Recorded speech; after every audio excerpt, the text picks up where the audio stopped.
sa panahon ng latest news. Daron sa tulinya ang Pag-asa Mactan, pinagi ni Sir Joseph Merlan. Sir Joseph, mayong adlawng Biyernes. Mayong adlawng Biyernes usab, Sir Ariel, og sa ato ang mga sukintig paminaw. Muna ito ang latest wala update para karong adlawng Biyernes.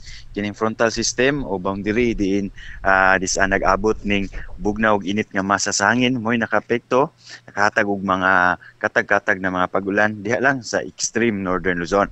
Samtang natay gibantayan nga bagyo o tropical depression gawas sa atong Philippine Area of Responsibility o sa atong latest na data himutang ni diha sa 955 kilometers kasadpan nga bahin sa northern Luzon. Kining nisgutan nga bagyo naglihok pakasadpan amin ang kasadpan sa gipaspason nga 10 kilometers per hour.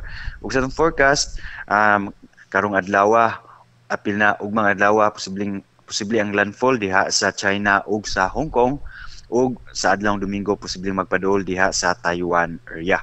Hinoon kining nasgutan nga bagyo wala ra ni epekto diri sa Kabisayaan ug dili ra pud ni naka-enhance o nagpakusog sa atong habagat o southwest monsoon.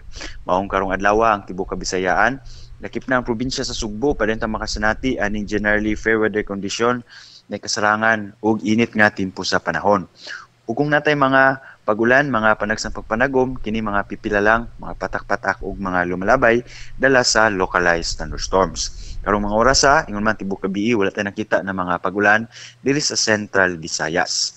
Kantang sa tong hangin ug kadagatan, wala pud tay gale warning, Mount tibuok Kabisayaan adunay hinay ngadto sa kasarangan nga hangin nga gikan sa silangan, ngadto na sa habagatang silangan ug atong kadagatan na ay malinawon ngadto sa kasarangan nga mga pagbalod luwas sa pagbiyahe sa atoang kadagatan. Sa Cebu atong dagat mo hunas ni sa alas 9:31 sa buntag nga nagimabon nga 0.7 meters ug motaob sa alas 4:16 sa hapon nga nagilawmon nga 1.3 meters. Atong temperatura 27 to 33 degrees Celsius. Posibleng night index around diri sa Central Visayas sa pila diri sa atong stasyon nga 41 up to 42 degrees Celsius.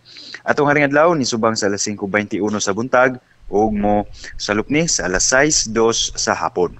Og mga itong latest, yun diri sa botan sa Pag-asa Mactan, Visayas do Este, si Joseph Merlas, maayong buntag. Salamat Sir Joseph, may buntag sa Pag-asa, happy weekend. Welcome sir, happy weekend sir. Okay, good morning.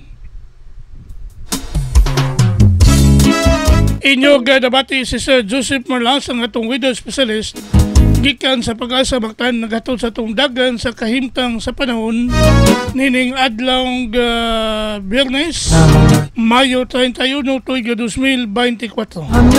Salamat ni Sir Joseph Merlas og mayong buntag sa Pag-asa Mactan. Sa panahon ng latest news, kagikan sa TV stations, may pangukauban kang kubra in action. Panahon ka o paminaon, sa'yo sa kabuntagon.